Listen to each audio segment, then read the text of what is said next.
Bill Kristol, Strobe Talbot, E.J. Dionne, Francis Fukuyama, and author Justin Vise discuss the evolution of neoconservatism. The Brookings Institution in Washington, D.C. hosts the hour-and-a-half event.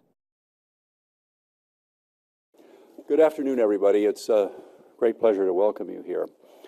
I know that the very fact that you're here means that you don't need to hear too much of an introduction of our panel. You all know EJ and Frank and Bill, and a terrific panel indeed, and I'm going to say a word or two in a couple of minutes about Justin, who has turned in his homework in a fashion that allows us to have this discussion. What I did want to do at the outset is to offer just a couple of words in a fairly personal vein about the topic and the program and the author. I think I can start with a proposition that is not controversial. I'd be pleased if I could rise to the challenge of saying something that might elicit some disagreement in the course of these remarks. But the working proposition of the book and of the careers of the four colleagues you see up here is also very much at the core of Brookings's identity and mission. And that is that good policy and good governance depend very importantly on sound ideas. That means that politics, which is a necessary part of reaching good policies, and I mean both domestic and international politics, should have sound intellectual underpinnings. Now, with regard to U.S. foreign policy, which is an important part of the discussion this afternoon, too often the debate and discussion of foreign policy tend to treat diplomacy and national security policy as though they were entirely determined by electoral forces, by lobbies, by special interests, by economic considerations, and what you might call pure geopolitical considerations, and not enough attention is given to the role of ideas and political philosophy. I think we're going to go a little bit in the direction of correcting that over the course of the discussion this afternoon. One set of ideas that has, of course, gotten a lot of attention is loosely under the rubric of neoconservatism. And that, of course, is in the title of Justin's book, and it's going to be part of what the panel is going to be talking about. And here I would like to make just a couple of personal remarks. I don't know about EJ and Bill and Frank and whether they would share any version of what I'm about to say, but I did check it with Justin first, and I've also read his book and had a pretty good idea that he has in his own head a version of this thought.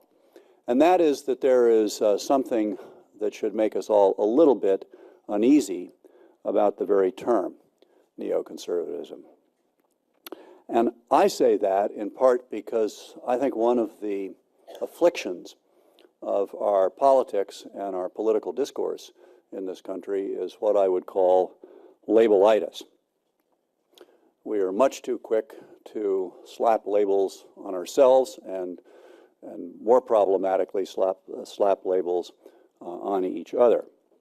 And I think neoconservatism, in quotation marks, is a specific case study in the need for a bit more sophistication. And I will also say intellectual openness to the issues that are involved. I have almost a knee-jerk problem with many words that end in the suffix ism, because it suggests a degree of uniformity, even dogmatism, and suggests an ideological quality in a pejorative sense of that word that is not justified by so much of the work that is done by people who either self-identify or are identified as neoconservatives. I don't think the phrase does justice to the complexity of the ideas, plural, and often the ideas that contend with each other that are bundled under the term, nor does it do justice to the diversity among the individuals who willingly or not have the lapel pin of neoconservatives. In fact, as Bill and I were chatting very briefly outside, the subject of climate change came up, and Bill said he's all for it. Why? Because he's for change. So we may or may not return to that particular topic in the course of the discussion this afternoon. There's another problem which bothers me actually more about the word neoconservative, and that is that it is, of course, a variation or a cognate of the word conservative itself. And my difficulty with that word is that it is so often used as a kind of antonym or antipode of the word liberal. And I think that that either-or typology, you're either a conservative or you're a liberal is part of the problem in our overall debate. I think it's contributed to the toxic partisanship that has gotten so far out of control in this nation, and it's also contributed to the breakdown in civility of political discourse, as well as in the intellectual integrity of the political discourse. There's this implication that you're either one or the other. Yet I would say it's not just possible, but it's almost a no-brainer, if I can put it that way, to believe in conserving the best of the past and the best of the present, and therefore being a conservative, while at the same time believing in the concept of liberty, which of course is at the root of the word and the concept of being liberal. And I think the headlines of the last week, particularly headlines with the dateline of London, have underscored the point that I'm making, where you have a conservative party teaming up with liberal Democrats to try to govern the UK out of its current difficulties. Last thing I would say in a personal vein, and then I'm going to say a word about Justin, is very personal indeed.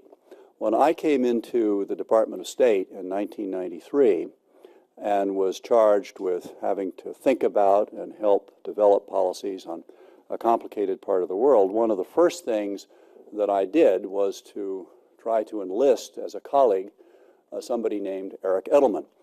I think he may be known to some of you.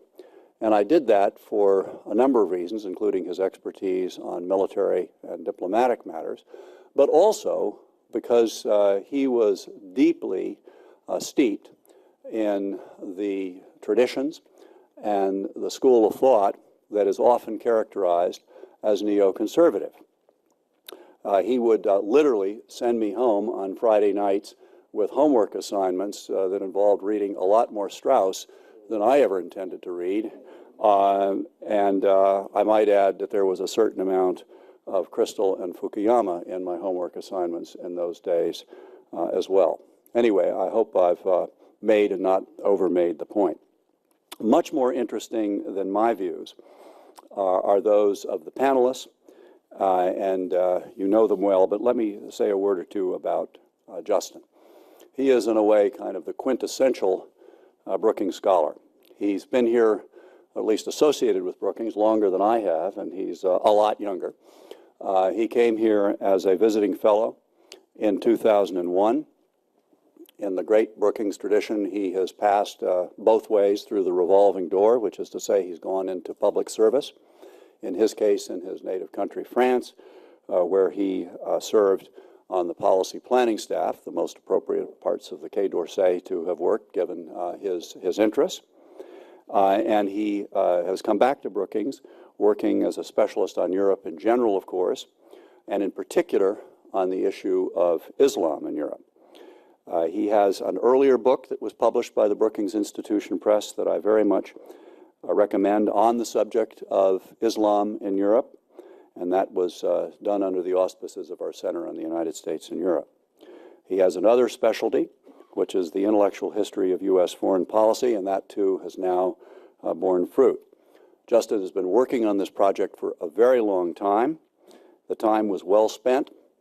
The book is well worth waiting for, and it's a great credit to him, I think, that Bill and Frank would join us. They have been terrific over the years in many respects with regard to this institution. They have participated in our events. They have elevated and broadened the intellectual scope of our discussions in this auditorium and in seminar rooms elsewhere in the building. So I would welcome them back to Brookings and congratulate Justin on his first-rate piece of work and turn it over to EJ and to Justin first to get us started. So thanks. Over to you.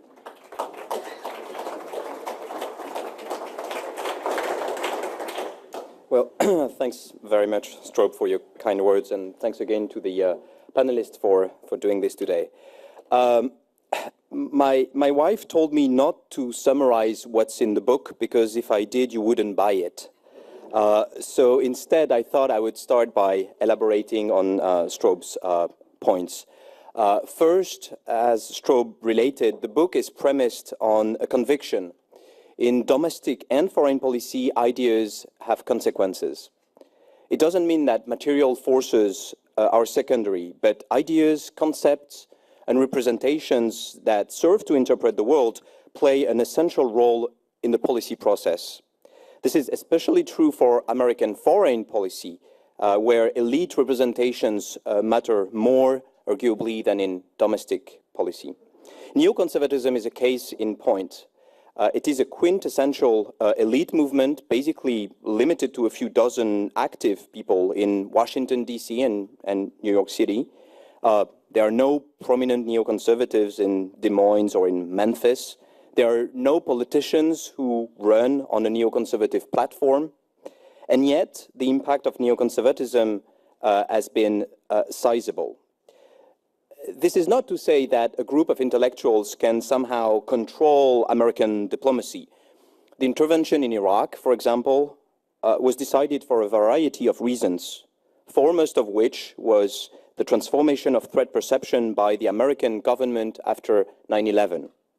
But in that mix of reasons, a certain set of ideas and representations, including neoconservative ones, played a distinct role in making the intervention possible and desirable. Let me say here that the book is not a polemic. It's not neoconservative. It's not anti-neoconservative either, even if I point out what seem to me to be the shortcomings of the neoconservative vision in the most recent years. My goal in the book was to offer a political and intellectual history of neoconservatism, not a history of pure ideas, but the concrete story of men and women, think tanks, magazines, citizens' committees and foundations which supported them, of political networks who coalesced around certain ideas and promoted them in the political sphere, and their interaction with the larger American history. Which leads me to the second point that Strobe made about the label, about the neoconservative label. It's true that no two neoconservatives think the same about all issues, and many object to even being called neoconservatives in the first place. Labels are great simplifiers. But this would also be true, as you pointed out, Strobe, for conservatives or liberals or libertarians and other groups. What makes neoconservatism even more tricky is that its very substance, its definition, has been so profoundly transformed since it was born in the 1960s. Since then, neoconservatism has shifted from domestic issues to foreign policy, from the left to the right, and from New York intellectuals to Washington-based political operatives. To make sense of this complex history, I suggest in the book to look at neoconservatism not as one continuing school of thought, but rather as a succession of three very different families over time. The original neoconservatives, the Scoop Jackson Democrats, and then the latter-day neocons. Let me start with the first family. Neoconservatism was really a child of the 1960s. It is a result of the split in liberalism that occurred when some liberals reacted against what they saw as the leftward turn of other liberals. You have to remember that liberalism between the New Deal and the 1960s was not really synonymous with the left as it is now, or not as much, nor with the ambition of far-reaching social change. In the 1950s, for example, it was pretty mainstream. It was a consensus doctrine that even some Republicans could identify with, certainly nothing radical. But in the 1960s, some developments shattered the liberal consensus. Social movements like student protests, especially against the Vietnam War, counterculture, black nationalism, radical feminism and environmentalism on the one hand, and government overreach through LBJ's war and poverty programs. Government intervention was no longer just about civil rights, but about racial quotas and busing. It was not just about social programs based on insurance and oriented towards the middle class, but about social engineering to sort of bring about equality. So faced with these developments, a group of liberals dissented from that change in the content, in the very definition of liberalism, by pointing out the dangers that the egalitarian dreams of the new left and the counterculture were creating for stability, meritocracy, and democracy. They coalesced around The Public Interest, a magazine created by Irving Kristol and Daniel Bell in 1965, with intellectuals like Nathan Glazer, Seymour Martin Lipset, James Q. Wilson, or Pat Moynihan, and then a few years later around Commentary magazine, whose editor was Norman Podhoretz. They were still liberals. They were quite different, quite distinct from the conservatives, the true conservatives of National Review, say. They were not against all government intervention, but they pointed the limits of what that interventions could achieve.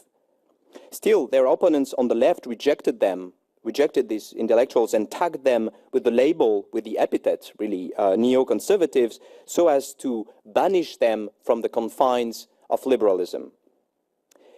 Then we get to a second distinct family of neoconservatives, the Scoop-Jackson Democrats. This fight against the new left, this reaction to the new left in the realm of ideas, was transposed into politics as the new left started making inroads into the Democratic Party when Senator George McGovern won the nomination to be the Democratic candidate against Richard Nixon in 1972. McGovern was seen by many traditional Democrats as far too much to the left, both in domestic policy. He supported massive social programs and affirmative action through quotas, and in foreign policy, where he advocated a hasty retreat from Vietnam, deep cuts in the defense budget, and a sort of neo-isolationist grand strategy. The reaction against that evolution of the Democratic Party happened in different places. Around Commentary magazine, which I already mentioned, around Senator Scoop-Jackson, a Democrat from Washington, who gave his name to this group, Senate office, and his main aide was Richard Pearl, and around a group called the Coalition for Democratic Majority, which I document in the book. Democratic operatives like and intellectuals like Jean Kirkpatrick, Eugene Rostow, Ben Wadenberg, Joshua Muravchik, Elliot Abrams, and others tried to steer the Democratic Party back to the center throughout the 1970s. They wanted to get back to the tradition of Roosevelt, Truman, and Kennedy, progressive policies at home, muscular anti-communism abroad, including the defense of human rights and fellow democracies, including Israel, and the reinforcement of American military power, which they saw as drifting dangerously vis-à-vis the Soviet Union. This is why they found themselves battling two enemies, actually, not only the left wing of the Democrats, but also Nixon and Kissinger's realist policy of détente, which included de-emphasizing the ideological aspects of the Cold War and engaging Moscow, thereby legitimizing the Soviet regime rather than trying to change it. So why are these Democrats, these Scoop-Jackson Democrats, also called neoconservatives? Well, simply because they were porous borders with the first family, the original neoconservatives, some of them belonged to both groups, and there were also institutions shared by both families, like the American Enterprise Institute or Commentary Magazine, and more importantly, they shared the same enemy, which was the New Left. To make a long story short, the Scoop-Jackson Democrats failed to recapture the soul of the Democratic Party, which in their view remained way too dovish, especially under Jimmy Carter. And so they went to work for the Reagan administration and inspired large parts of his foreign policy, including the Reagan doctrine of support for freedom fighters, whether in Afghanistan, in Central America, or elsewhere, the creation of the National Endowment for Democracy, the evil empire rhetoric, and, of course, the military buildup. But ultimately, in the second part of the 1980s, Reagan distanced himself from this line, especially during his last few years, not, I would note, unlike the way George W. Bush did to some extent with the neocons after 2005, 20 years afterwards. So which leads me to the third and current family.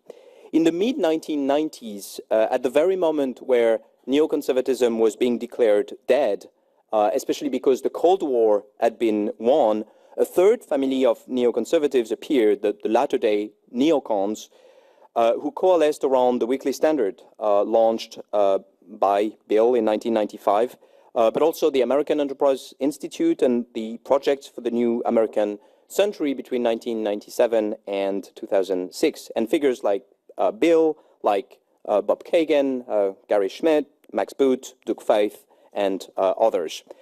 So this third family, the neocons, they are the ideological heirs of the Scoop-Jackson Democrats in a sense, but with some pointed differences. First, the newcomers, the younger neocons, were never really Democrats nor liberals, let alone radicals, and they are firmly located within the Republican family. It means, among other things, that they have to somehow reconcile their foreign policy stance with the electoral interests of the Republican Party, which can, of course, create tensions. And second, America's relative power in the world has considerably increased since the days of Scoop-Jackson and Ronald Reagan. The Soviet enemy is gone, and America's military force and economic strength are greater than ever. This, of course, has been a bit less true in the most recent years. Whereas the Scoop-Jackson Democrats urge Americans not to retreat and to defend democracy and human rights, the neocons are in a position to exhort them to advance and act boldly. In other words, to use American power to shape a world safer for all. So what does neoconservatism mean today, and what do neoconservatives believe in, and what are we talking about exactly when we use that label neoconservative?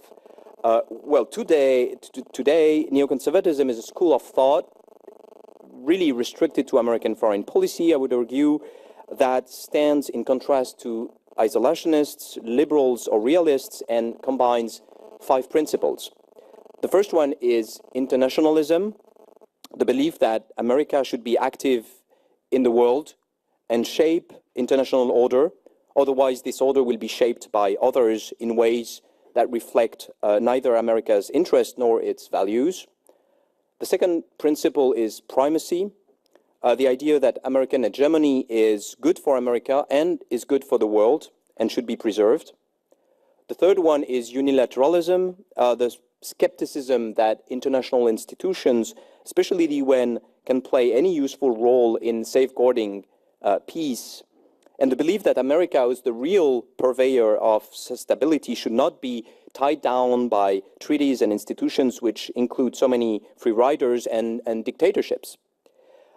Militarism would be the fourth tenet, or the fourth principle, the idea that military force remains critical in the current world order, that the world is really Hobbesian, and the belief that America should be willing to shoulder its global responsibilities by maintaining a high level of defense spending and a willingness to use force when necessary. And last but not least, the fifth principle of the fifth tenet is democracy, the idea that defending and promoting democracy is not only the right thing to do in principle, but that in the long term, it's the smart thing to do, as democracies tend to be more friendly vis-à-vis the US, less belligerent to the neighbors, and not to generate proliferation or terrorism or other international ills. So this is the basic presentation. Before I move to my fellow panelists, I thought it would be worth just pointing out the fortunate position in which I find myself today as both the author of the book and the actual moderator for this discussion, which will allow me to block any unfavorable comment about the book. So with this said, I turn the mic over to EJ for his comments.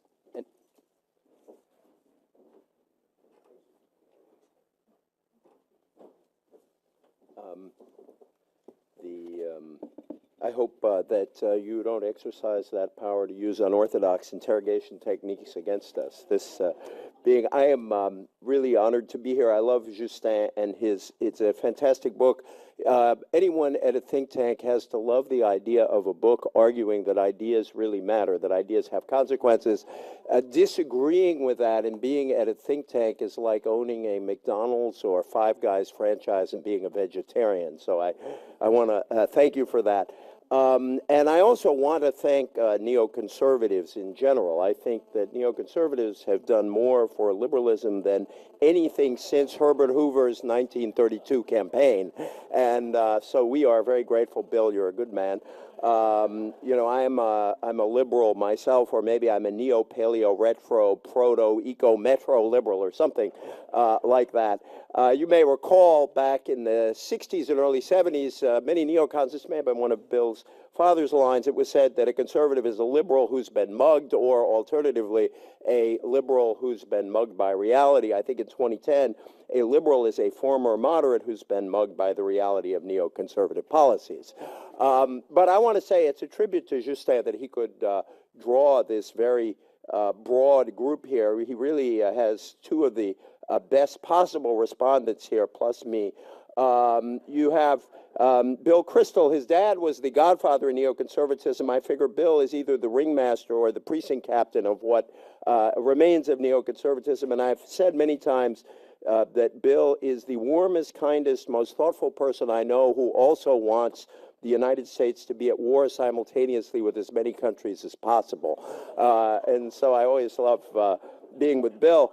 And Frank Fukuyama is a brilliant man. He is, some would say, a fallen away neoconservative. Others would say he has risen above neoconservatism. If some of you may remember that book by ex-communists called The God That Failed, if there is ever such a book on neoconservatism, the most interesting essay would be from Frank.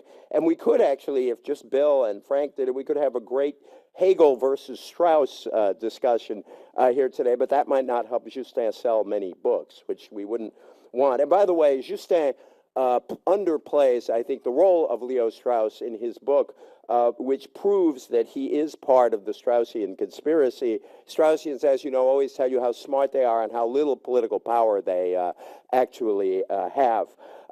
This is a great book, and it struck me coming up here that I actually have three friends who've written three of the best books on neoconservatism. One was Peter Steinfeld, whom I think really wrote the first serious book on neoconservatism back in 1979.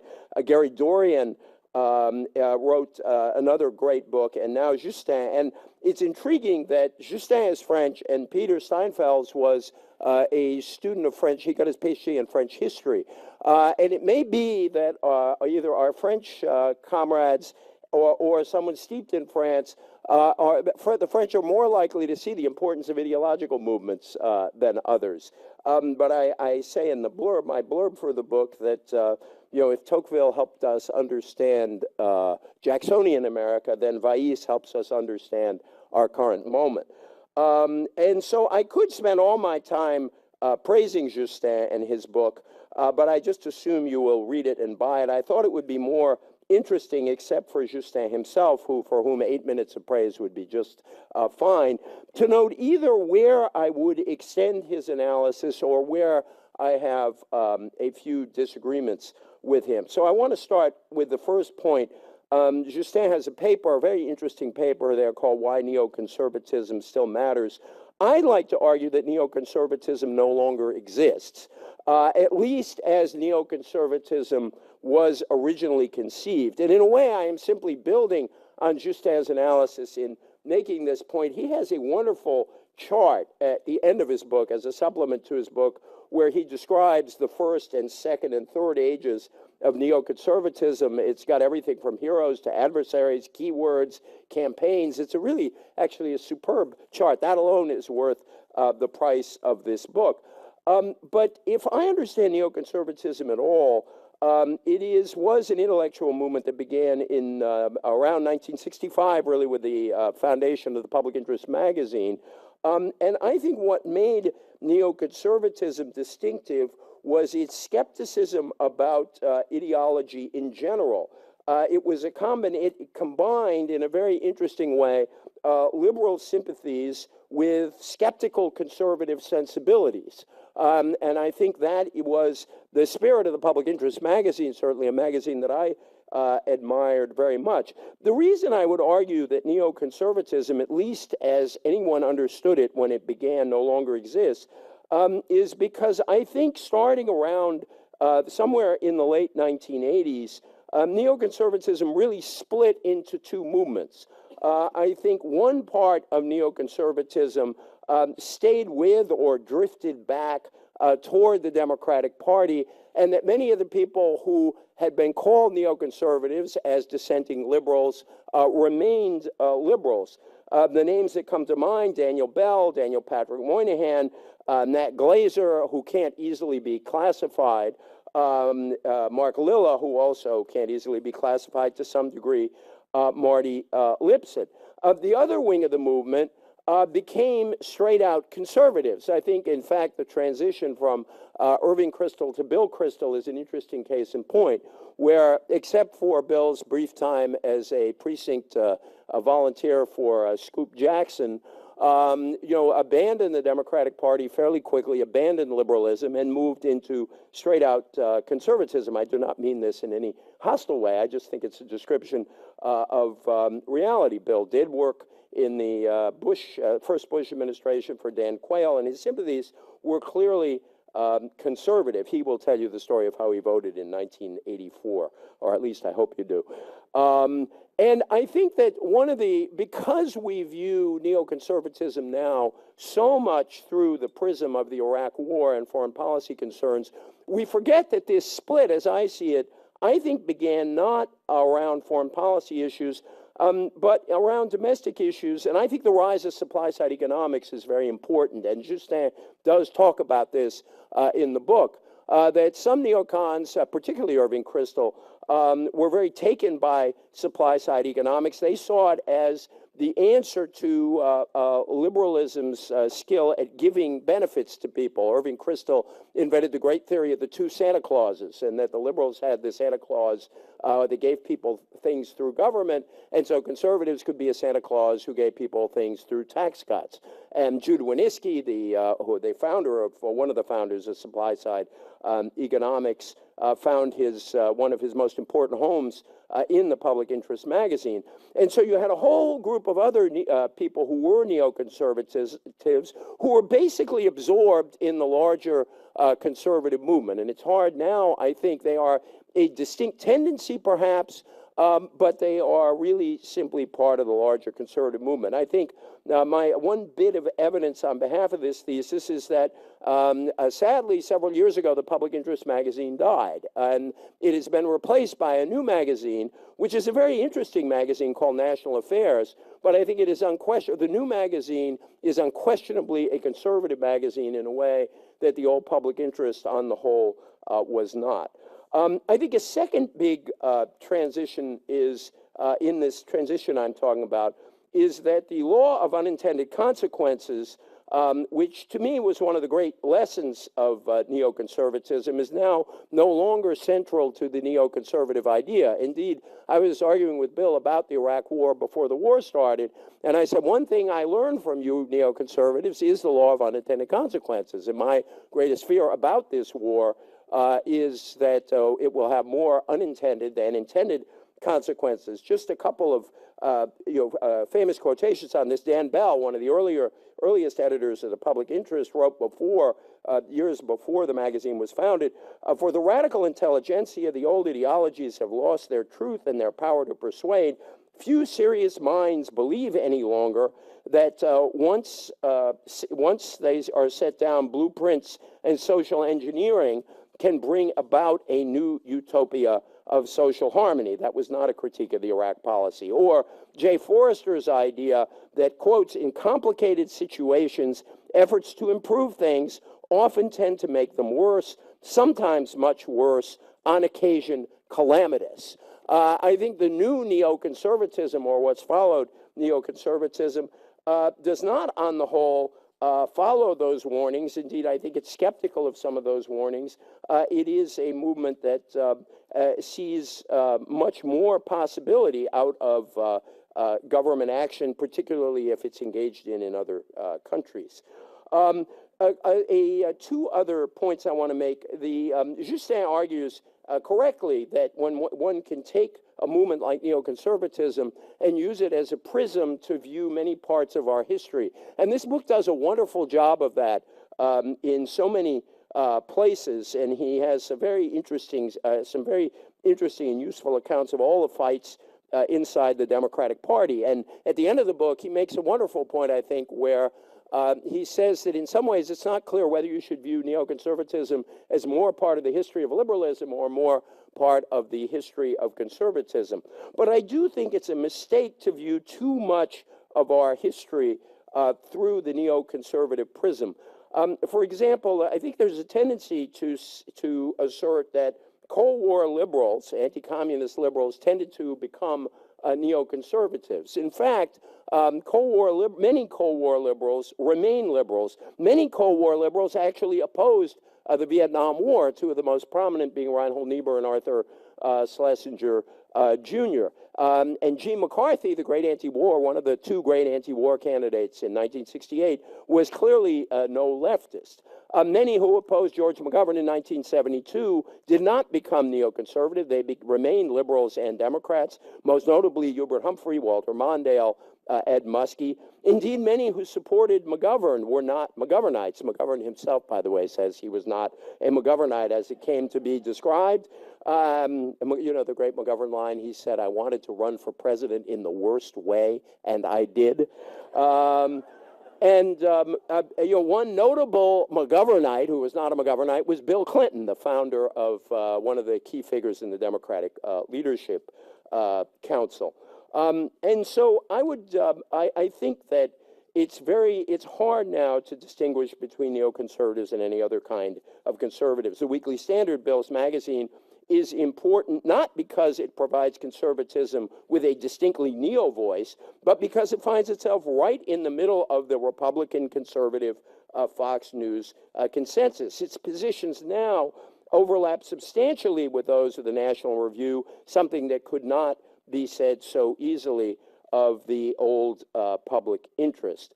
And I think that the current neoconservatism, and Justin, in focusing so much on foreign policy in the book, I think underscores this, in particular does not have a distinctive domestic policy. David Brooks and Bill took a stab at it with national greatness conservatism, but I think over time there really was not any a particular domestic policy attached to national greatness conservatism. But David Brooks keeps trying, and I think David Brooks may be the last existing real neoconservative.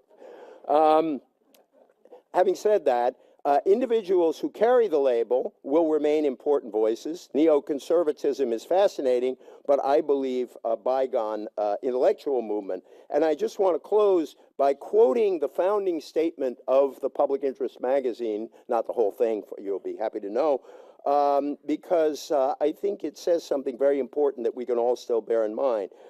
For it is the nature of ideology, its editors wrote, to preconceive reality.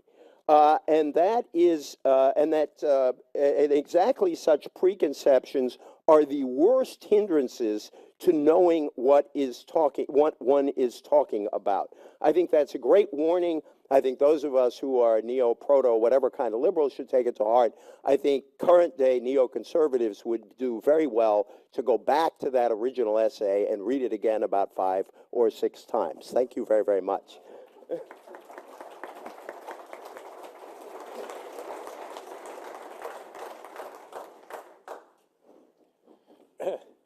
Well, thank you very much for inviting me on this panel, this very distinguished panel, and I really like Justin. I'm going to say Justin instead of Justin.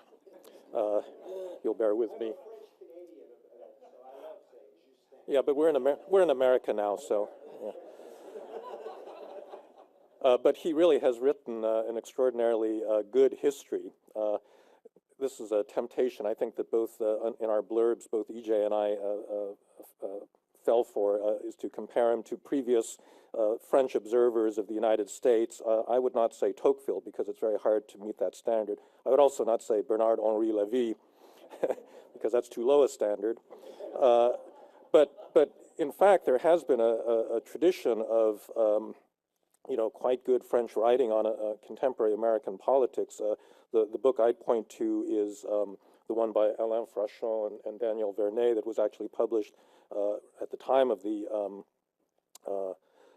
Iraq War. Justin's book is much more comprehensive. I mean, he's a serious historian. The other two are basically journalists.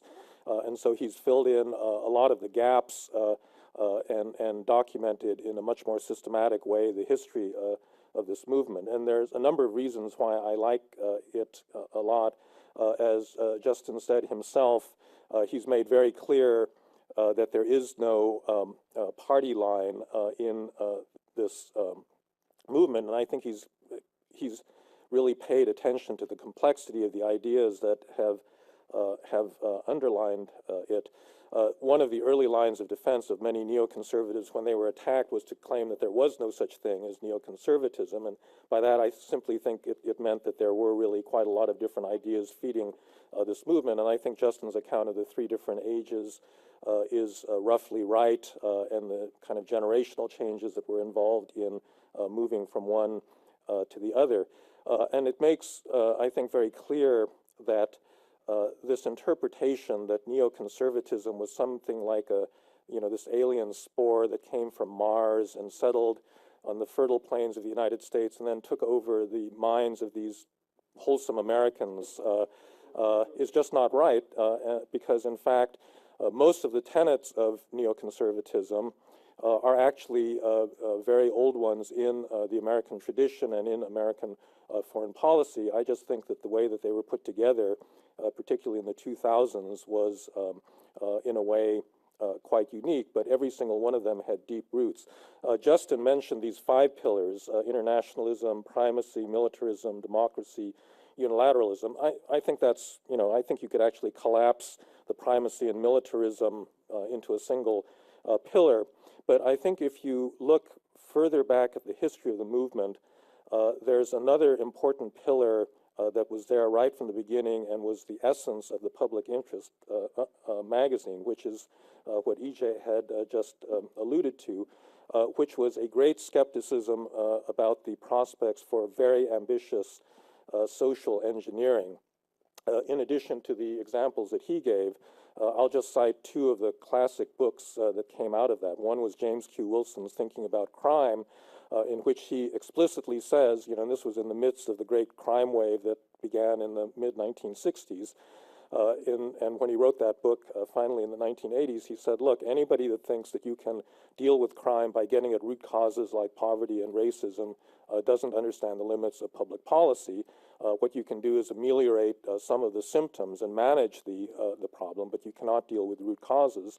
One of his ways of managing it was this famous broken Windows article that he published with George Kelling in The Atlantic, that actually, it's a article that I've greatly admired as an academic. I wish, I could write something that would have a comparable good effect on the lives of other people, because that's really what, in a sense, laid the basis for the kinds of policing policies that were then carried out after the late 1980s in New York, and really led to the renaissance of that city. The other great example, of course, was Charles Murray and the whole argument about, in Falling Behind, about AFDC and the impact of that particular social program on out-of-wedlock childbearing, which ultimately led to the repeal of that law in the Personal Responsibility and Work Opportunity Reconciliation Act of 1996, which ended the modern American welfare system that Bill Clinton signed and passed by a Republican Congress. And both of these, in a sense, these really major developments that came out of that whole school of the public interest were very much in line with this idea that in social policy we frequently get results very different from the ones that we hope for. And so I think that as we began the 2000s, there were actually two very contradictory pillars of thought in the neoconservative movement. The one was that, very cautionary one about the use of power, but the other one was one that actually approved and legitimated and to some degree celebrated the positive moral uses of American power. And there wasn't really any forum, because these two pillars, in a sense, were discussed by completely different groups of people, one doing domestic policy and the other doing foreign policy.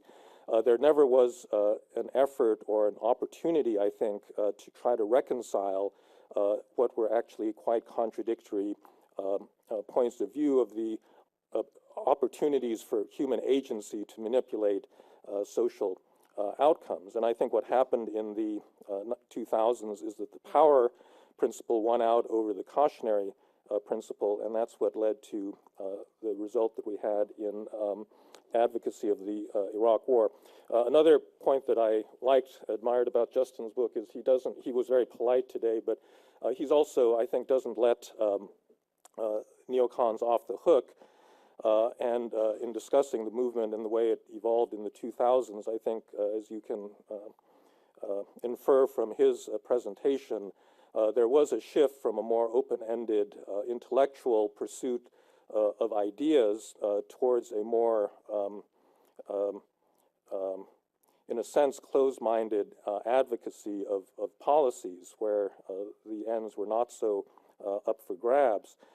And he accuses that generation of certain real failings, including, and these are not my words, these are his, intellectual laziness, failure to distinguish, for example, between different Islamist and Middle Eastern groups that were giving us trouble. We resort to conspiracy theories linking Al-Qaeda and Iraq, failure to acknowledge the fact that the world had changed and there were now non-state actors that were competing with states as sources of power, failure to understand the complexity of social transformations in distant countries.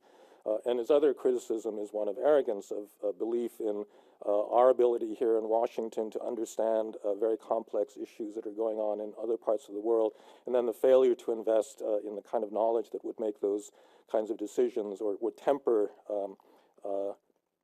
some of the predictions and beliefs that flowed out of those convictions. And I think this is all fair and needs to be taken to heart. Now, actually, EJ has kind of stolen a little bit of my thunder on what I was going to say about the future of neoconservatism, because I would agree with him completely that, as far as I can see, when neoconservatism first appeared, it was a genuinely new position, because it really was universalistic and took aspects of the left-wing agenda, that is to say, universal human rights and a progressive view of the possibility of social change, but coupled it with these cautionary kinds of conservative principles, and that was a mix that really had not existed previously. But I think that in the current incarnation, it's either that there's neoconservatism has just evolved into conservatism, as EJ said, or else that some of those neoconservative ideas have simply become mainstream Republican ideas. And it's much harder to see the difference. Bob Kagan tried to do this a couple of years ago in his book, The Return of History and the End of Dreams. I don't know where he got that title, but you know, in which I think he was trying to outline in a kind of post-hegemonic world where you had a return of big powers like Russia and China, you know, what a distinctively neoconservative foreign policy would look like. I actually don't think it's terribly successful, because I think he's actually trying to muscle a very different kind of world back into this old familiar bipolar Cold War framework where you've got democracies on the one hand and authoritarian states on the other. And I just don't think it works, because, you know, countries like Brazil and South Africa may be democracies, but they just don't have or India, for that matter, really do not have a natural community of interest with the United States. And therefore, I think you're really dealing with a very different kind of world. I think that there's actually a big missed opportunity with regard to a future neoconservatism. One of the things that I've always thought was a weakness in the movement as a whole was its failure to pay enough attention to economics and to come up with a coherent view.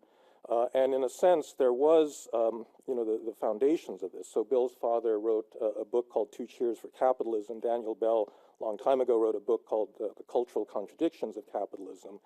And it was clear from a lot of this early writing that many neoconservatives simply did not buy into, you know, Friedrich Hayek and libertarian economics and then the kind of neoclassical paradigm that was dominant on, you know, on the American right. But for one reason or another, you know, there was a merger and an acceptance basically of the Reagan economic agenda of low taxes and supply side and so on and so forth. And it does seem to me, especially after the financial crisis that we've just gone through, that there's actually a big opportunity for rethinking some of those from a some of the, you know, what's happened both to the United States economy and to the global economy from a point of view that doesn't simply, you know, like neoclassical economists look at economics from an extremely reductionist and very ideological point of view, but that takes moral values seriously, that takes community seriously, that takes national interest seriously. And I think that if you know, people had thought through what the real failures of the free market orthodoxy were that we've just experienced, you actually could come up with a very interesting position that would you know, be the equivalent of neoconservative for the era that we are entering into. And again, this would lay the seeds for future conflicts, because I think if you thought that through, it would then throw into question the tenet about American primacy, because one of the big you know, challenges we're going to face is that the economic basis for our primacy is fast eroding. So thank you, but congratulations, Justin, on your book.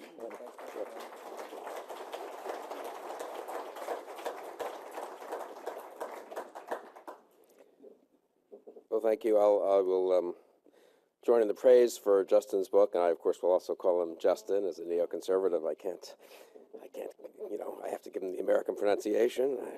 I'm a little shocked that Frank bowed to such a hegemonic and almost nativist manner of discourse, but that's okay. I'll praise the book, but I won't engage the book, not because I don't think it's worth engaging with, because I think I'd either be defending myself or defending friends or relatives or distinguishing some friends from other friends, and I think all of that would be sort of unseemly, so you all should read the book and make up your own mind. I would say this, and I think Justin would agree with this.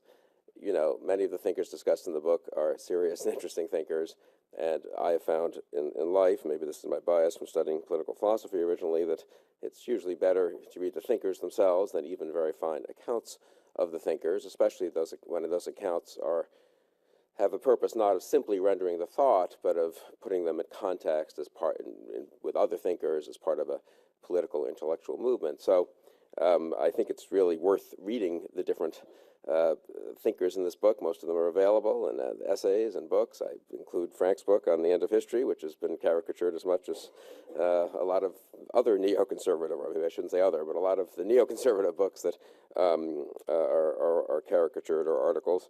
But you know, the National Public Interest, all 40 years of it, is available online at the National Affairs website. Commentaries available online. All weekly standards available online.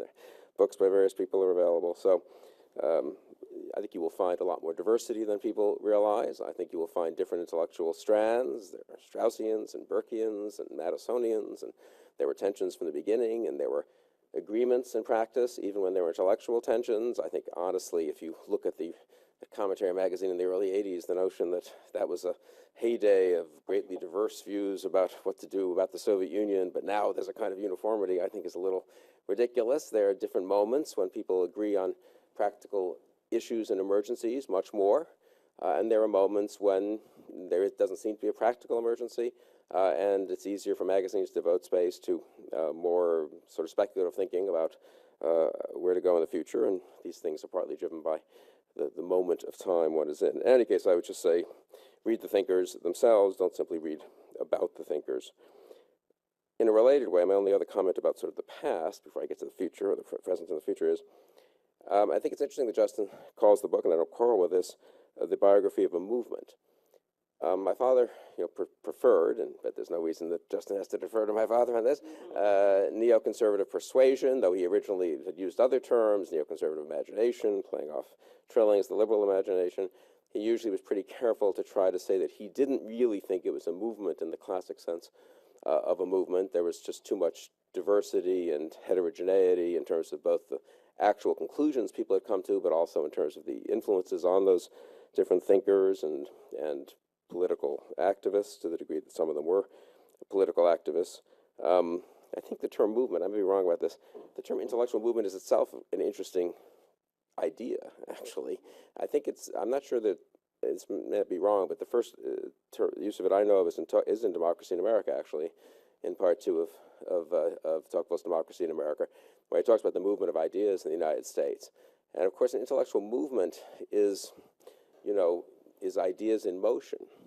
But ideas, of course, really, ideas qua ideas, not to sound too Platonist or something, are, ideas at rest. And the ideas in motion are ideas engaged with politics, engaged with reality, engaged with current historical circumstances. And therefore, intellectual movements are always complicated things to try to understand and disentangle. And I think Justin makes a good effort at disentangling and reassembling into these 3 families. But in all honesty, there are lots of other ways one could carve that up, and I think they might be equally legitimate. But movements, ideas in motion are engaged with politics and with reality and with crises and with challenges. And therefore, it's always then hard afterwards, 20, 30, 40 years afterwards, to disentangle what was the practical conclusion people came to, as opposed to some theoretically grand rethinking. And people don't always tell you that, or in any case, it's always, one would have to go back and read the original sources to decide that. I mean, we live in a certain kind of regime. If you think that the country is going to be, if you think that the size of government had to be reduced, there was a real argument in the late 70s that one couldn't get there by pursuing more standard conservative economic arguments, that supply-side economics had some truths in it, and some real truths, I think, in terms of economic growth, and still has those truths. It also had a certain political utility that wasn't part of the more standard conservative economic recipe. And if one wanted to actually change economic policy in the United States, one had to think about what a combination of good policy and achievable politics was possible. I would say very much the same is true of foreign policy. I think I wrote a review, this is, utterly unimportant, but Pat Moynihan went to the UN in 75, 76, used a lot of human rights rhetoric. I mean, not just, really made that a centerpiece, I think, of his tenure at the UN, wrote a book about it.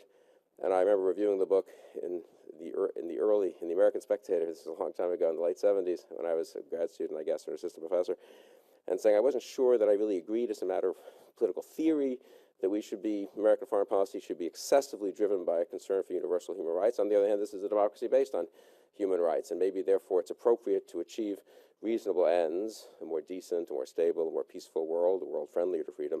Well, it's crazy not to somehow embrace the principle of the regime and therefore try to advance that. On the other hand, one can't be excessively dogmatic or radical, or certainly not utopian about doing that. And I would say, parenthetically, that I don't honestly think that many neoconservatives were, although everyone thinks we were apparently over the last 10 years. But I mean, these are complicated considerations. I mean, in the real world of ideas and politics, and people made judgments, and people differed on judgments. And so you do have in this myriad kind of complex of neoconservatives and political activists, people tactics, because they just had simply a different judgment of what might be prudent at the time. They supported different candidates at different times. You had people who differed on first principles, but actually agreed on tactics. I mean, I would say there were people, just thinking of my father and his friends, there were people whom my father was closer to at some fundamental intellectual level, whom he probably disagreed with more in practical politics than other people whom he had more, who came from a very different place, so to speak, intellectually, but who, as it happened, ended up thinking that in the here and now for the next 2, 4, 6 years, these 3 or 4 priorities were awfully important, and they were in basic agreement about how to achieve them. So I would sort of therefore urge these 2 qualifications of complexity in terms of Justin's book. One, that the ideas themselves are a little too complicated to be cabined or confined or organized into movements. And on the other hand, that movements themselves are, of course, distorting of ideas by definition almost, and the people participating in politics, to the degree that a lot of these thinkers chose to, understood that. And it's not that they misled anyone or didn't say what they believed, when they wrote, but they did think about how to achieve certain things and what was a responsible thing to propose given the world we live in, given the history we have. I mean, if anything is a neoconservative truth, I should think that being, in that respect, sort of practical about the world one lives in and what can and can't be achieved is one such tenet. So that, I think, just makes the whole picture of the last 30, 40 years more complex. In terms of the present and the future, I don't, have any great insights. It's a very fluid moment in American politics, as we've seen, and I guess I'm pretty confident that neoconservatism has a present and has a future. I almost feel like Descartes, I feel like, I'm here, therefore neoconservative exists. Neoconservatism exists, but that wouldn't quite be correct, I suppose. But and the term itself is, of course, so funny. It was originally given by Mike Harrington. It was a label affixed by Michael Harrington to my father, I guess in particular, but to a bunch of former liberals in the early 70s. Some of those former liberals were real liberals who had been mugged by reality and become neoconservatives. It really, this is Commentary Magazine. If you compare Commentary Magazine from 1966 to 1971, you'll see this. Others were much more complicated. I mean, my father certainly had been a liberal, sort of, but a critic of liberalism and a doubter of the depth of liberalism way, way back. His first essays in the 40s, he had written defense of T.S. Eliot when he was very, very young, who was not a classic liberal, and his worries about modern culture and capitalism. I mean, essays and commentary in the 50s by my father and others were certainly worried about some insufficiencies of modern progressivism and liberalism. So at the very beginning, it was quite different. And my father was the one who decided, if they're going to keep calling us, and for about a year or two, my impression is everyone decided we can't be conservatives, or even neoconservatives, because conservatism is so toxic. And therefore, my father finally said, well, look, if they're going to call us neoconservatives, I'll just say I'm a neoconservative. And he more or less cheerfully kept that term. But it did seem to have gone into disuse by the mid-90s, and I didn't particularly think I had no problem with being associated with it, but most of my views were pretty conservative at that point, and I think most neoconservatives were reasonably comfortable in different parts of the conservative galaxy. But then, and in fact, when Bob Kagan and I wrote the piece that I think Justin mentioned in '96 in Foreign Affairs, it was called Toward a Neo-Reaganite Foreign Policy.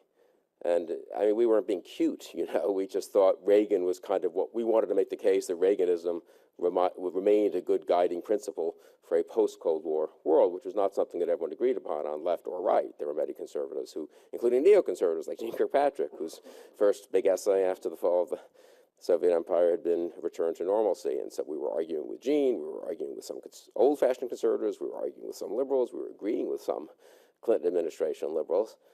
The first piece Bob and I ever wrote together in December of '95 was an editorial in the Weekly Standard, which had then existed for 3 months, defending President Clinton's intervention in Bosnia and criticizing congressional Republicans for seeking to make a political issue of it and seeming to hope that it would go badly.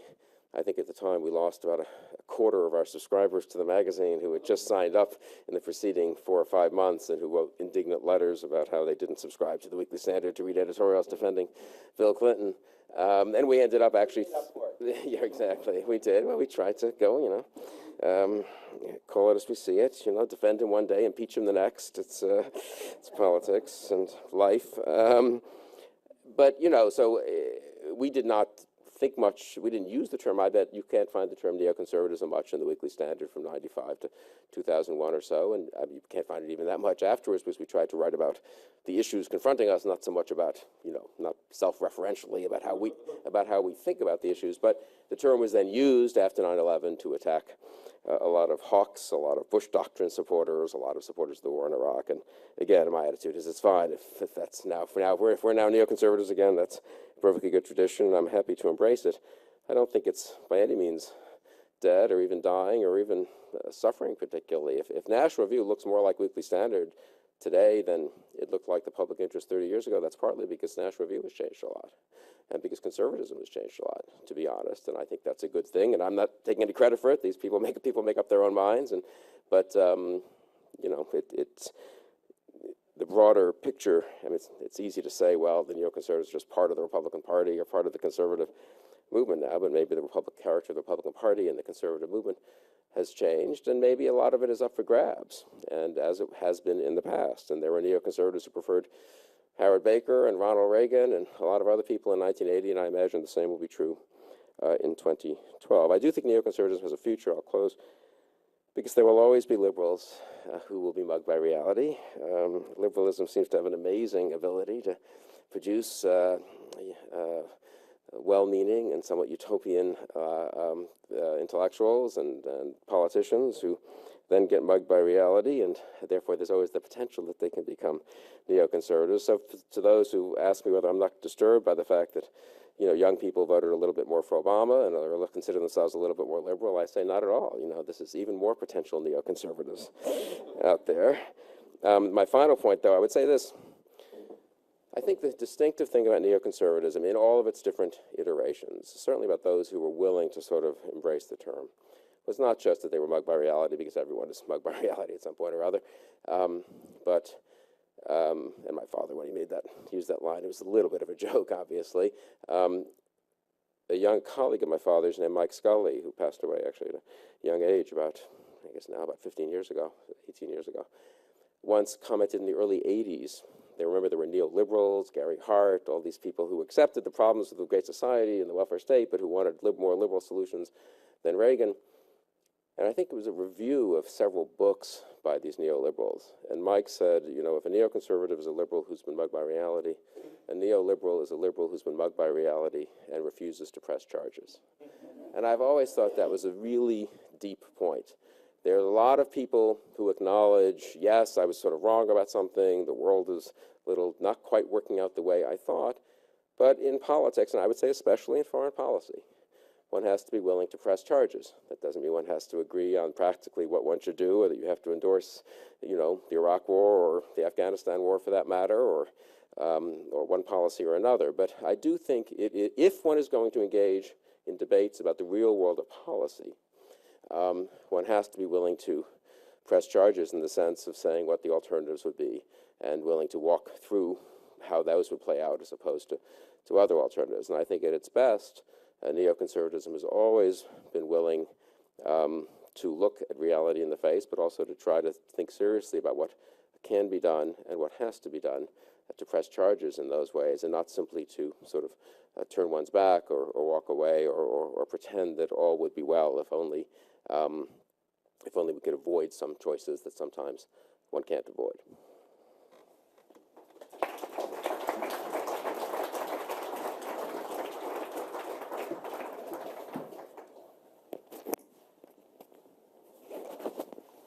Great, thanks to all the panelists. And while we're getting mic'd, I'll just open the floor and set the ground rules, which is I will take batches of 3 questions and ask you to make sure that there's a question mark at the end of your sentence when you're talking, and also to identify yourself when you're asking the question. And so the floor is now yours.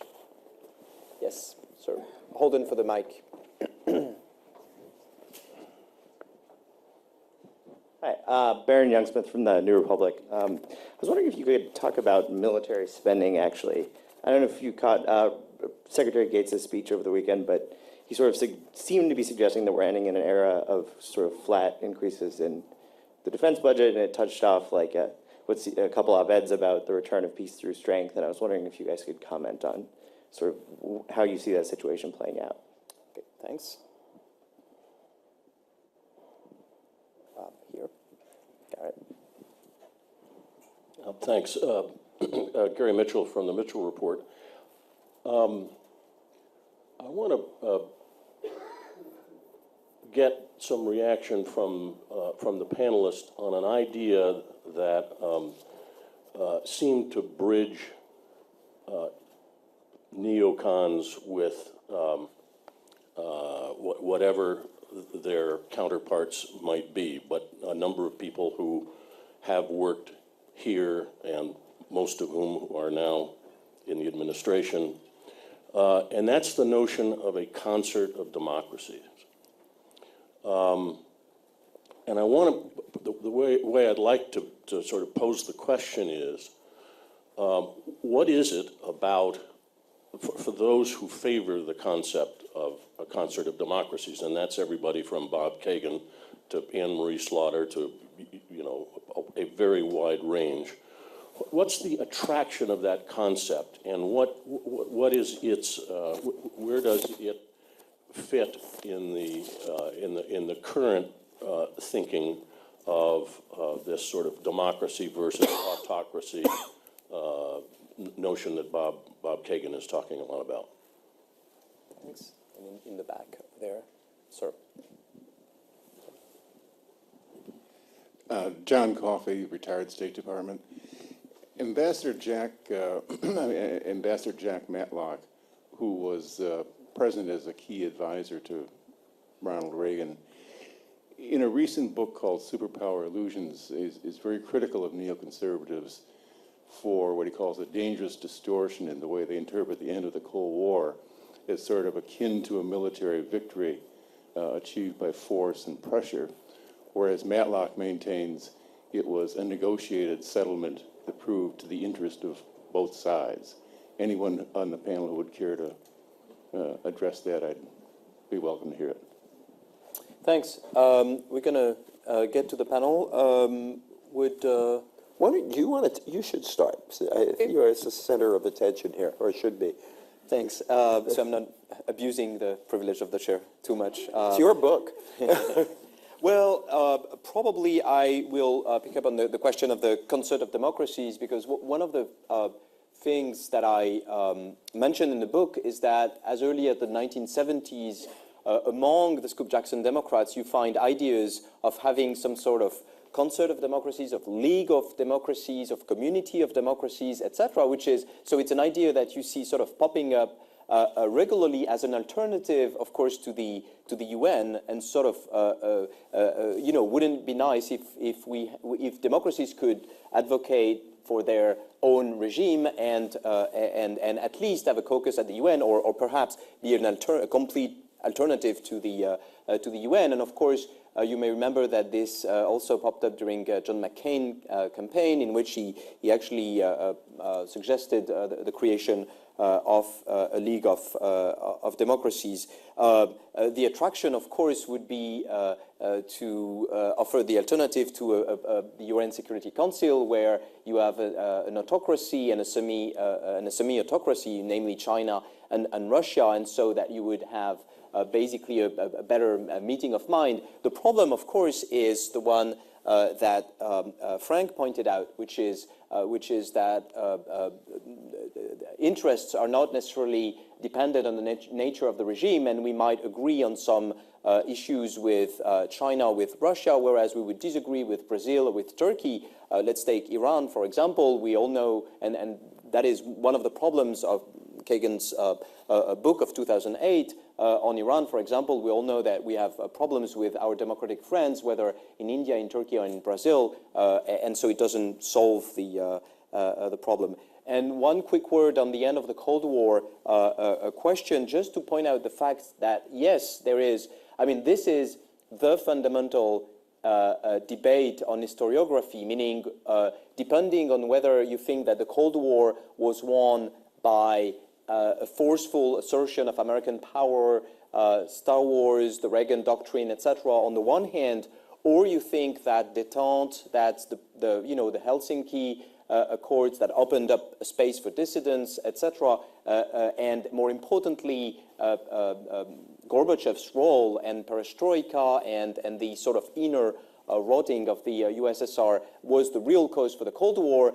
It will tell you on which side of the spectrum you are, and indeed it's important that the lessons of history that some schools of thought derived, of course, have a direct impact on today's policy prescriptions and how to deal with Iran, how to deal 10 years ago, 15 years ago with Iraq or with North Korea. Obviously, if it was possible to somehow change the regime in the Soviet Union, then we shouldn't settle for less when it comes to smaller rogue regimes.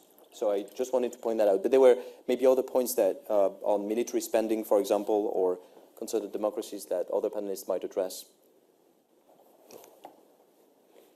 Well, I'm for. I think military spending is too low, has been too low. I think it was insane not to increase the number of ground troops after 9/11.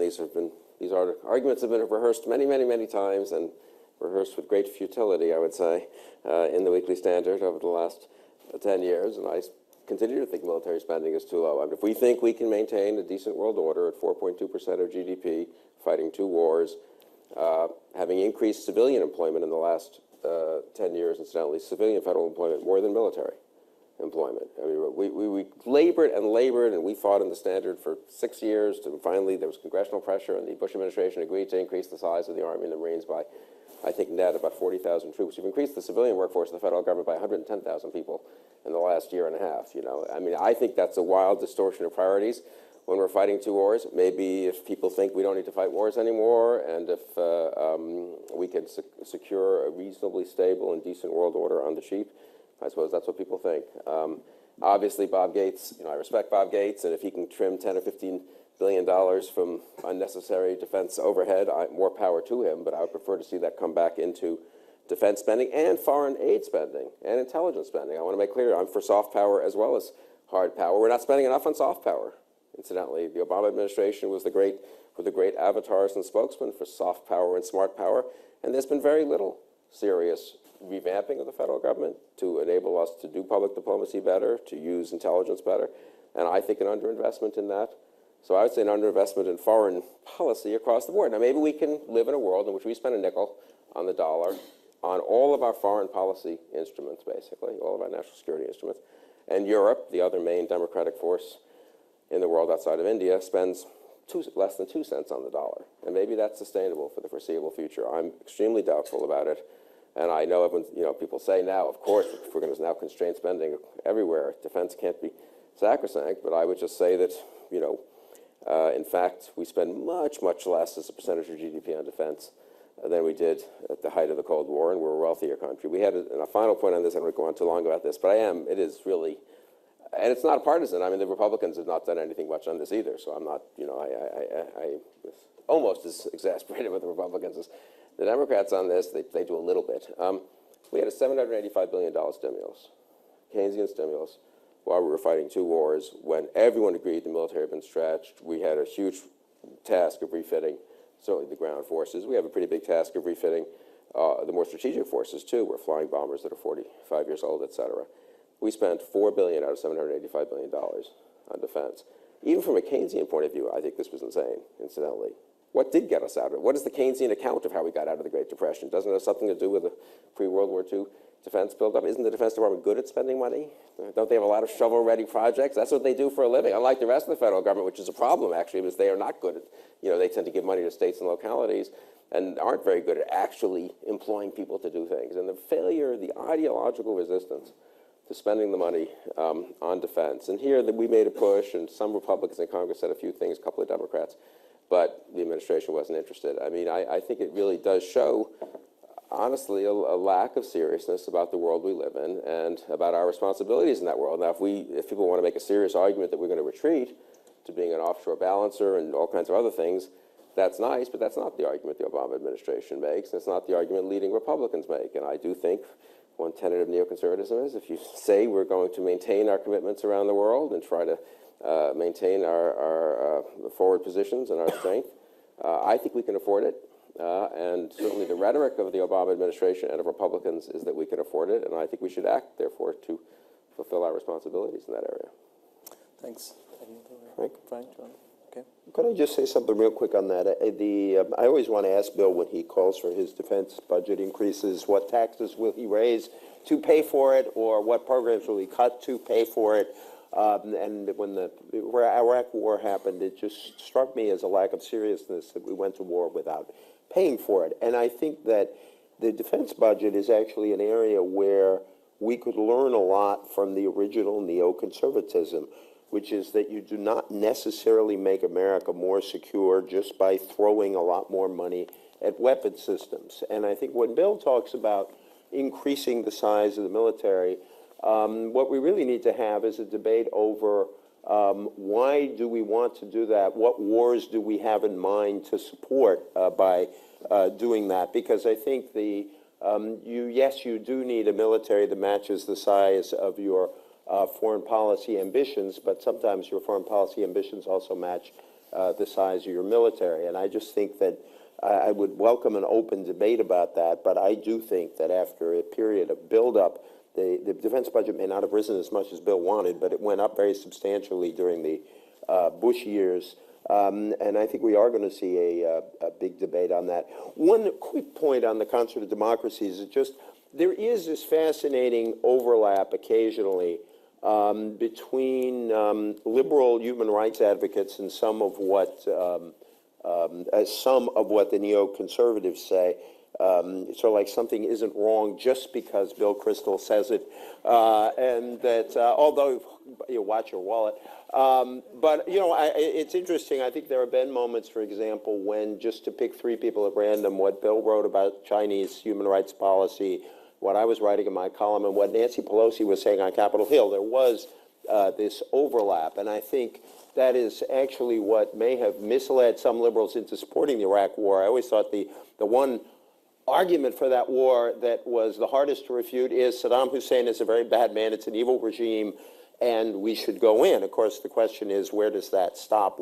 Why did this serve American national interest as opposed to some other intervention? But that sort of explains why some neocons like Bill supported the Kosovo intervention. I think that what I hope doesn't happen is that liberal support for democracy as a core principle of American foreign policy doesn't get discredited just because, in the view of some of us, it was misused in the Bush years. And I think you're going to see a new debate over this in the over the coming years in the Obama administration. His realism looks a lot better now than it did in 2001. However, pure realism without any linkage to democracy and human rights, I think, is problematic not only for neocons, but also for a lot of liberals. Do you want to answer that, or which one other? Well, no, I mean, just on the Cold War is such a big topic, and James Mann and others can discuss it at great length. I mean, let's put it this way. I think Jack Matlock's argument is a little ridiculous, but let's assume that Reagan had very little to do with it, the defense buildup had little to do with it, the help to resistance fighters against communists against the Soviet Union directly and indirectly in Afghanistan and Central America had nothing to do with it. The moral challenge to the Soviet Union had nothing to do with it. It didn't hurt. It didn't hurt. Reagan was president from 1981 to 1989, and the Soviet Union seems to have crumbled on his watch and on the watch of his vice president, who then took over. And who incidentally was told as late as 1990 that he had to be very careful. We had to not ask for united Germany within Europe, within Western, within free Europe, Poland free, I believe was the term. That was too aggressive. That was too Reaganite. That was the internal debate in the first Bush administration. So I would defend the foreign policy of the United States from 1980 to 1990. I think it was a pretty successful 10 years, and those 10 years were characterized by a pretty conservative and neoconservative foreign policy. Okay, well, this provokes me to make a comment. Yeah, I think that that's right, but it strikes me that what this was really, it was a slot machine that was broken. And, the United States was putting these quarters into the slot machine and got this huge jackpot that I don't think anyone anticipated, and Reagan himself didn't anticipate it. And so I say, wow, you stick those coins in and look at what you get out of it. And that's what we're going to base our foreign policy on from now on. And in the meantime, the casino went and fixed the slot machine. So the next time you go, you're not going to get, that same kind of payoff. And I think that's, apart from the argument about the end of the Cold War, I think that was a fundamental mistake, was to think that this kind of spectacular, total victory as a result of just a little bit more defense spending and a little bit of, rhetoric was going to be a kind of permanent condition, and that we could apply this, as a tool, down the line and structure an entire foreign policy around this. Could I say one quick thing? Yes. I have a theory that I don't know fits into either liberal or conservative. I always thought that in some ways the critical moment toward the end of the Cold War was the failure of the Soviet Union to stop the Euro missiles from being put into Europe, and that it was a political failure on their part. It closed off their best avenue of checking us, which was political rather than with weapons.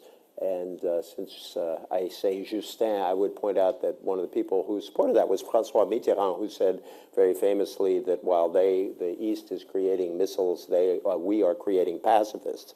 And so I think that solidarity in the West at that moment was actually very important to setting up a lot of other things that happened afterward, which I don't think is a particularly liberal view, but it's my sense of that. I think the politics of that moment in Europe were very important. Okay, it's almost finished, so we have time for just two more questions, and then we'll have concluding remarks from the panel. There's one question here and one here. And please make your question as brief as possible. Jim Loeb, Interpress Service. Does Israel hold any special place in the movement or the imagination of neoconservatives? And I'd like to address that especially to you, Justin, and to Dr. Fukuyama, who had a kind of contretemps about this with Mr. Krauthammer, and then subsequently dropped it in his book, and I always wondered why. Okay, and last question here.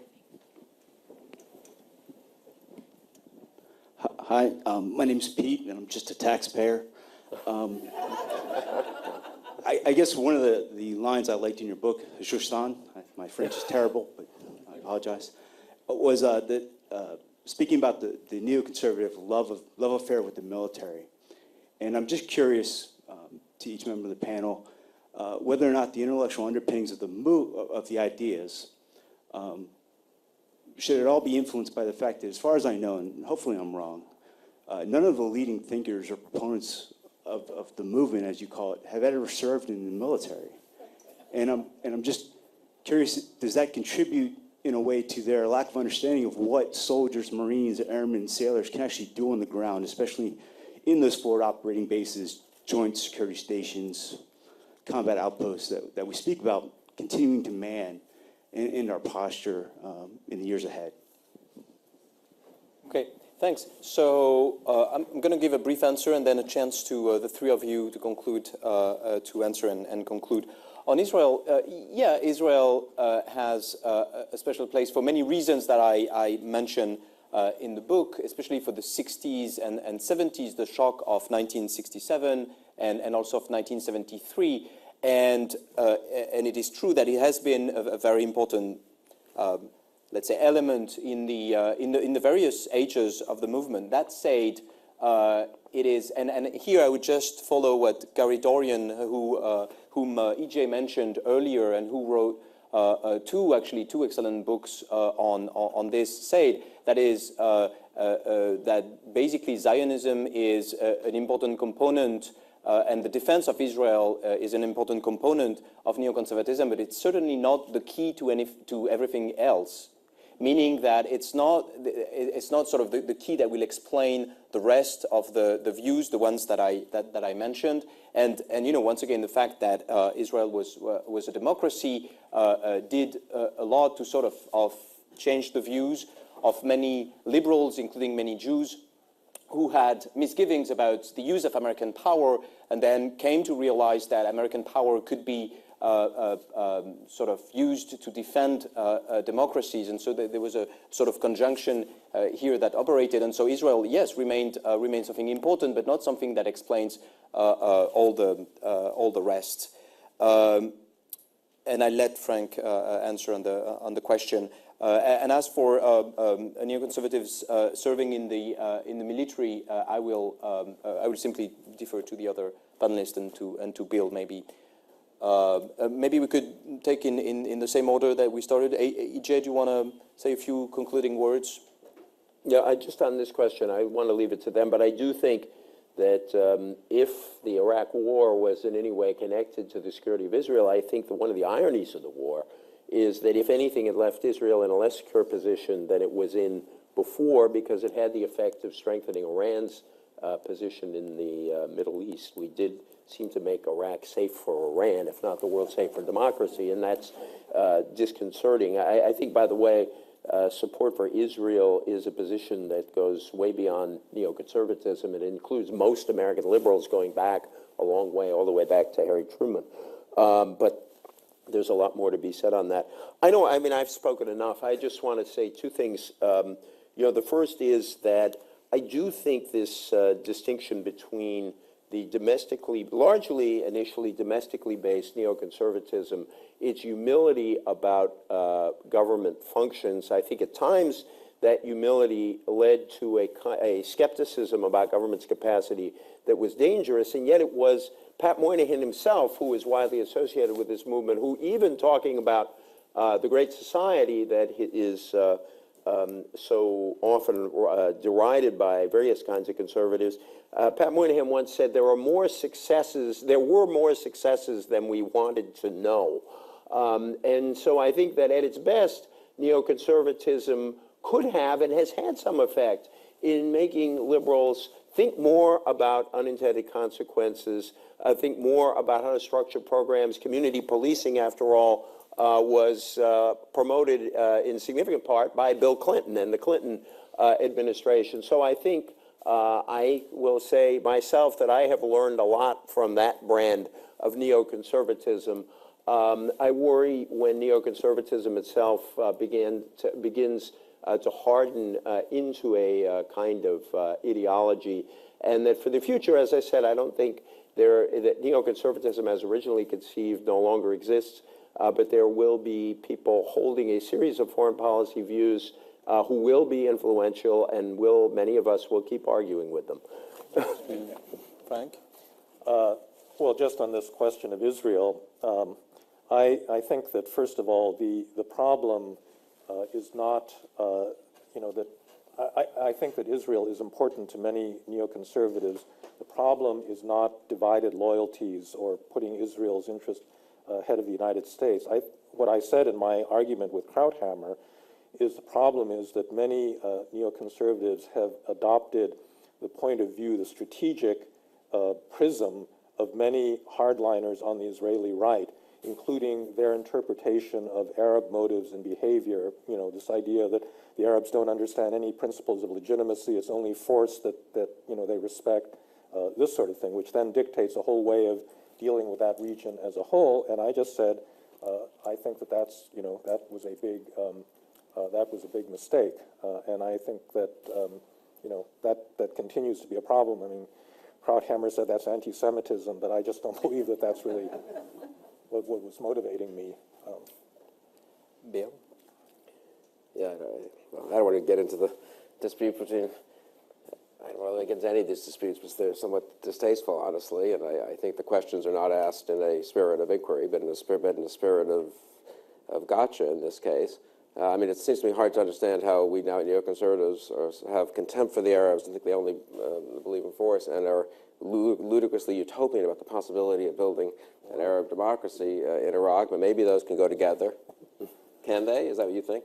Well, that's a big, yeah, I mean, that was a big Or we're contradiction. just totally, because well, okay, so we're. that was a big contradiction, it seems to me, in the Well, position. maybe it's a big contradiction in the understanding of the position, and maybe one shouldn't impute views generally that in such a, but anyway, it's not, you know, the two questions were, I guess, about Israel. I mean, I don't know what the question really is. Yes, I'm pro-Israel. I think it is a very good thing that the state of Israel exists. I think it would be a calamity for the world if the state of Israel were destroyed. It doesn't mean I agree with one particular party in Israel. I just don't think it's empirically true what Frank says, that many neoconservatives were very much influenced by Israeli hardline views on the rest of the Middle East. I'm not even sure, I don't even know that many Israeli hardliners, I don't think very well, but most of the ones I knew were very skeptical about the war in Iraq because they really wanted to totally focus on Iran. I also don't agree that the intervention in Iraq has weakened us vis-a-vis Iran, but that's another foreign policy debate, and we can debate Iran policy. We will debate Iran policy for the next couple of years. I would just make the obvious point that Kagan, Kraut, and I, and millions of hawks supported a bunch of interventions in Rwanda and Sudan and Bosnia that had nothing much to do with the interests of Israel one way or the other. And I think we were hawkish on China, as CJ said. We were just generally hawkish, I think. And it wasn't a matter of watching out for Israel's interests. But I also think the U.S., Israel is a strong ally, and the U.S. should, where possible, help Israel defend itself and not be cavalier about Israel's interests in a dangerous part of the world. People can debate. I'm not going to give in some defensive way, give some list of people who have served in the military on one side or another. I think the question's really contemptible. Thanks very much. Please join me in thanking the panelists, and sorry for going over time on this, and have a very good day.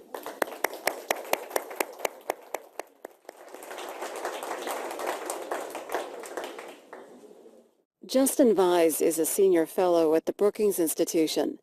For more information, visit brookings.edu. This weekend on C-SPAN 2's Book TV.